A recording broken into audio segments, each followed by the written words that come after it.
Os formulários são necessários quando se deseja coletar informações do visitante.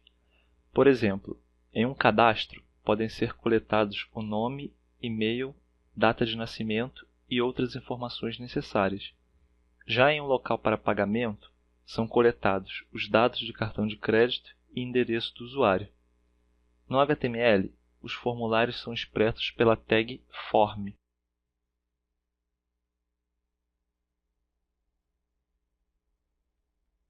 E são sempre acompanhados dos atributos action, indicando a URL de destino do formulário, ou seja, onde as informações serão postadas, e também o atributo method, indicando se o tipo da postagem será GET ou POST. No protocolo HTTP utilizado na web, os métodos GET e POST possuem comportamentos diferentes. O método GET utiliza a própria URL para enviar dados ao servidor, separando os dados do formulário por um sinal de interrogação e por vários sinais de e-comercial. Um exemplo do GET pode ser visto quando fazemos buscas no Google. Deve ser usado geralmente em consultas, ou seja, quando as requisições não alteram o estado do servidor. Já o método POST envia os dados colocando-os no corpo da mensagem, escondidos da URL. Deve ser utilizado sempre que o estado do servidor for alterado, por exemplo, no cadastro de um novo usuário no banco de dados. As definições de GET e POST podem se estender por muito mais além disso. Recomendo a leitura de artigos para se aprofundar melhor sobre o assunto. Por agora, isso nos basta para prosseguirmos com o formulário. Além desses atributos, os formulários podem possuir os atributos target, para especificar como a janela se comportará no envio do formulário, ou seja, se será na mesma janela, se abrirá uma nova aba, etc. E também o atributo enctype, em que especificamos os tipos de dados que estamos postando para o servidor. Existem apenas dois valores. O primeiro e padrão é o application/x-www-form-url encoded, que é o método padrão de envio de formulários, e o segundo é o multipart/form-data, que é utilizado quando se deseja enviar dados binários ao formulário, como imagens, músicas ou qualquer outro tipo de arquivo. Prevendo os diferentes cenários possíveis, o HTML fornece diversos tipos de campos para formulários. Todo campo de formulário deve conter o atributo type e o atributo name, usado para nomear o campo na etapa da postagem, devendo este ser único no documento. Juntamente com os campos de formulário, podem ser utilizados os elementos label, para representar a legenda do campo em questão. Ou então, pode-se também informar a descrição do campo através do atributo placeholder. Vamos ver isso tudo melhor nos exemplos a seguir. Para declarar uma label, basta abrirmos a tag, escrevermos o valor da label e fechar a tag. Os campos do tipo texto são declarados com a tag input com o type text. As tags input também são simples, ou seja, não é necessário abrir e fechar a tag. Vamos criar outro campo do tipo texto, mas dessa vez com o valor já inicializado no campo, através do atributo value.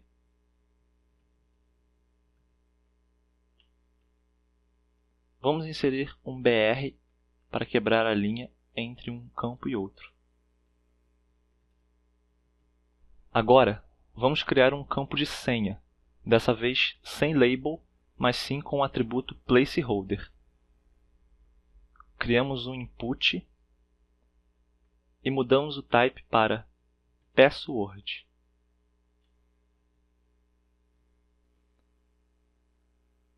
Incluímos o atributo placeholder com o valor senha. E conforme digitamos no campo, podemos ver que os caracteres ficam ocultos, ou seja, ficam protegidos. Vamos criar mais um campo, dessa vez um campo de texto multilinha. É o chamado TextArea.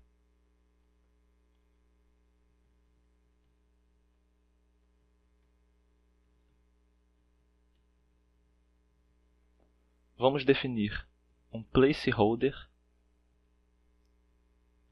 com o valor descrição. Vamos dar um nome para esse TextArea. E também, com o atributo rows, podemos especificar quantas linhas nós queremos nesse TextArea. Vamos colocar 5.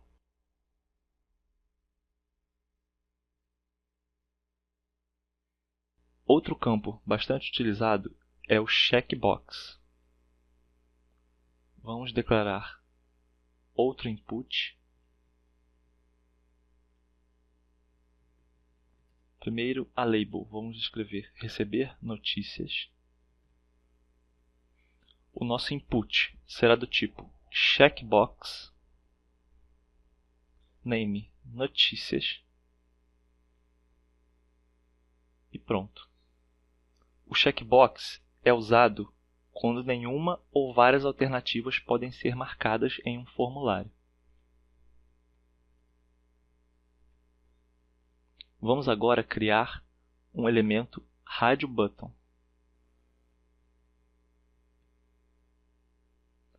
Vamos trocar a label para gênero.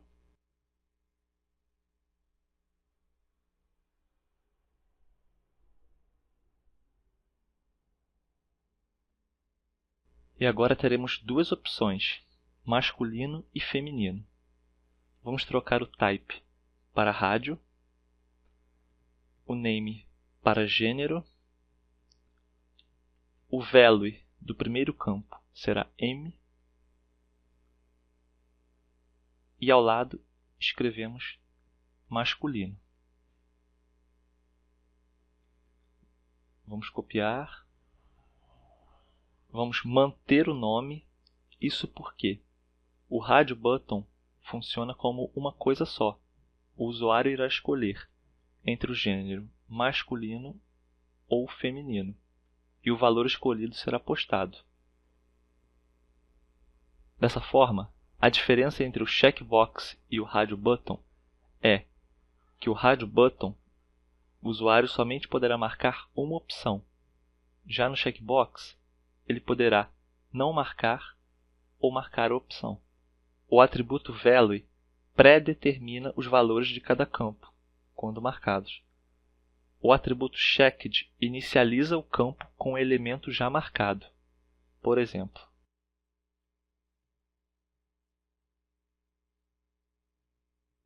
dessa forma, nosso formulário já inicializa os RadioButtons com a opção masculino checada.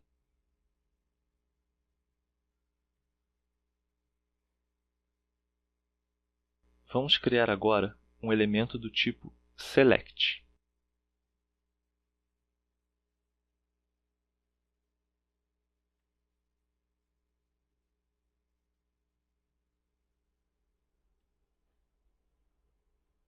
Primeiro abrimos uma tag select e dentro da tag select incluímos as opções através das tags option. Devemos declarar em cada tag option um value, que será o valor postado no formulário,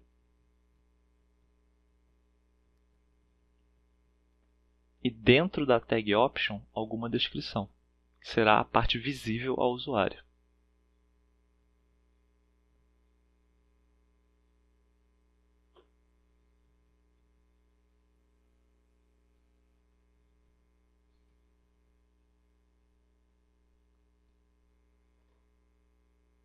Os selects geralmente também são chamados de drop-downs. Caso você queira disponibilizar uma múltipla escolha em um select, basta incluirmos o atributo multiple com o valor multiple em nosso select.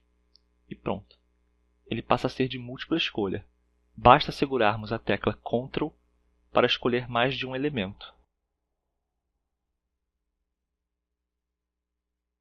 Se tirarmos o atributo múltiple, ele volta a ser um select normal, em que apenas uma opção deve ser escolhida. Vamos criar agora um input do tipo file.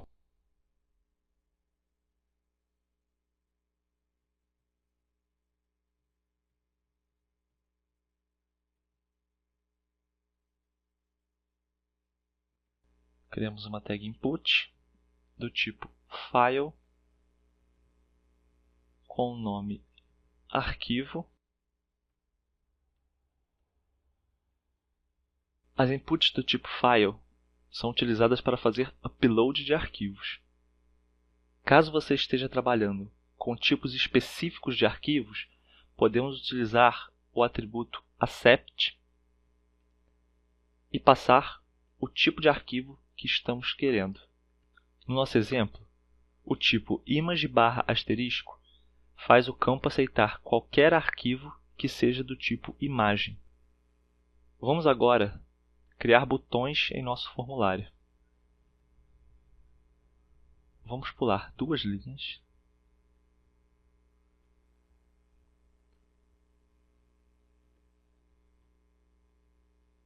O primeiro botão é o botão do tipo Submit. Criamos um input, type submit, name submit e o value enviar. Nos botões, o value é exatamente o texto que aparecerá dentro do botão. Os inputs do tipo submit enviam o formulário para o servidor.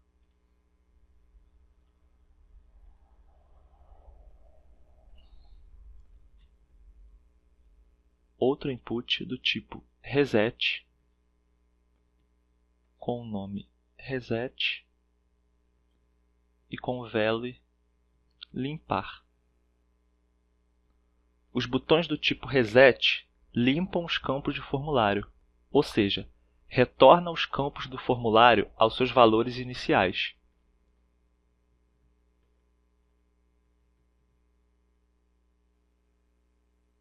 Podemos também criar outros 2 tipos de botão. O input type button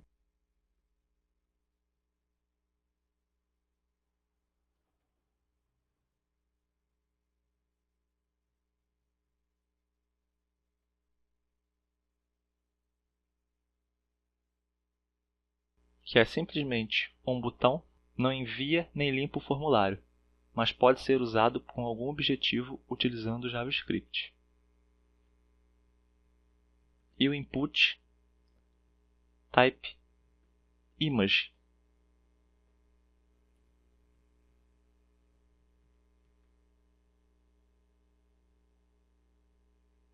onde possui também o atributo src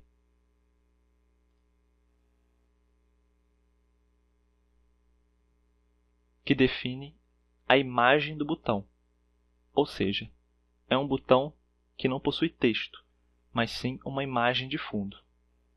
Além desses campos, outro campo muito utilizado é o input type hidden.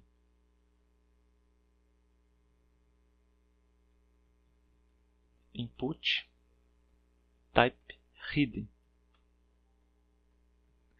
Name ID